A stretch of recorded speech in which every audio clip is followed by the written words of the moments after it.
ഏതെങ്കിലും അമ്പലത്തിൽ ഉത്സവം തുടങ്ങിക്കഴിഞ്ഞാൽ അന്നദാനത്തിന് കഴിയുന്നവരെ നമ്മൾ ആ ഉത്സവത്തിൽ തന്നെ കറങ്ങി നടക്കുന്നതായിട്ടുള്ളൊരു പ്രവണത എല്ലാവർക്കും ഉണ്ടല്ലേ. അതുപോലെ നമ്മളിന്ന് ഒരുങ്ങി പുറപ്പെട്ട് നേരെ കിഴൂർ അമ്പലത്തിലേക്ക് പോവാണ്. അവിടെ 10-ാം തീയതി കൊടിയേറ്റം കഴിഞ്ഞപ്പോൾ തൊട്ട് 15 വരെ 5 ദിവസം അന്നദാനമുണ്ട്. അപ്പോൾ നമ്മളത് കഴിക്കാൻ വേണ്ടിയിട്ട് പോവാണ്. അപ്പോൾ നമ്മൾ ഇറങ്ങിയ ഉടനെ നമുക്കൊരു ജീപ്പ് കിട്ടിയതിനെ കൊണ്ട് നമ്മൾ ഡയറക്റ്റ് പയ്യോളിയിലേക്ക് പെട്ടെന്നെത്തി. അവിടെ നിൽക്കുമ്പോഴത്തേക്കും ബസ്സും വന്നതുകൊണ്ട് നമ്മൾ ബസ്സിലും കയറി. ബസ്സിൽ ഭയങ്കര തിരക്കായിരുന്നു. കാരണം എല്ലാ ആൾക്കാരും കിഴൂരേക്ക് അന്നദാനത്തിന് വരുമായിരുന്നു. ഒരാൾ ഈ കിടന്ന് തുള്ളിച്ചാടുന്നത് വേറൊന്നും കൊണ്ടല്ല, ഈ കാണുന്നൊരു സംഭവം കണ്ടിട്ടാണ്. കാരണം കറങ്ങുന്ന തിരിയുന്നൊക്കെ കണ്ടപ്പോഴത്തേക്കും ഭയങ്കര എക്സൈറ്റഡായി. അപ്പം നമ്മൾ നേരെ ചെന്നപ്പോഴത്തേക്കും വലിയൊരു ക്യൂ ആണ്.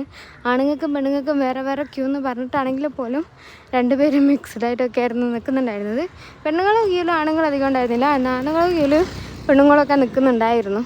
അങ്ങനെ എല്ലാവരും ക്യൂ നിന്ന് ഭയങ്കരമായിട്ട് തളർന്നു. നമ്മൾ നേരത്തെ എത്തിയിട്ടുണ്ടായിരുന്നു, എന്നാൽ പോലും വലിയ ക്യൂ ആയിരുന്നു. അങ്ങനെ അവസാനം നമ്മൾ ചോറ് തിന്നുന്നിടത്തെത്തി.